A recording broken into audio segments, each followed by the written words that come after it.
Baisse les bras. Super. Mais c'est nul. Reste comme ça. Non, c'est bien. Non, vous ne vous trompez pas, ce ne sont pas des répétitions, mais vous êtes bien au cœur de la représentation. Le collectif Nose, une association de 12 jeunes comédiens, a présenté son projet « Quelqu'un va venir » au Collège des Bernardins de Paris. Rentrons à la maison. Je ne veux pas rester ici. Viens. Je ne veux pas vivre ici. Viens, entrons. Tu avais besoin de le regarder dans les yeux. On a décidé de créer ce collectif parce qu'en fait, on a fait 2 ans de formation ensemble à l'école départementale de théâtre dans le 91. Et en fait, à la sortie de l'école, on avait plein de projets à poursuivre.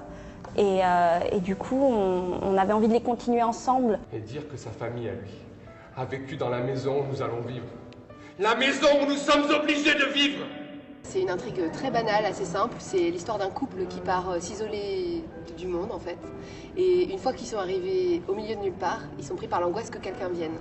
Et du coup, toute l'intrigue est basée sur ça et sur la peur que quelqu'un vienne. Et du coup, notamment la femme et l'homme sont hantés pendant 1 heure sur cette peur que quelqu'un vienne. D'où le titre « Quelqu'un va venir ». La reprise du texte de John Fosse dans l'œuvre théâtrale témoigne d'un univers sombre et angoissant. Il est caractérisé par une écriture très épurée. C'est écrit comme un poème, c'est-à-dire que c'est que des vers et c'est une écriture très sèche, très répétitive. Du coup, il y a un côté presque hypnotisant à force de l'écouter. Et imagine comment ce sera en automne dans l'obscurité, avec la pluie et l'obscurité.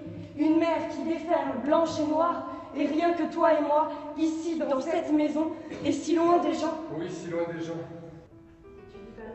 Le spectacle dans un espace très intimiste en quadrifrontal a remporté un réel succès auprès des spectateurs.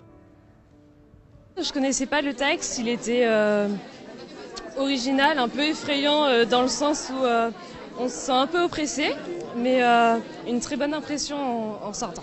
On attend à chaque fois de savoir la suite et il relance très bien l'histoire, donc non, vraiment à voir.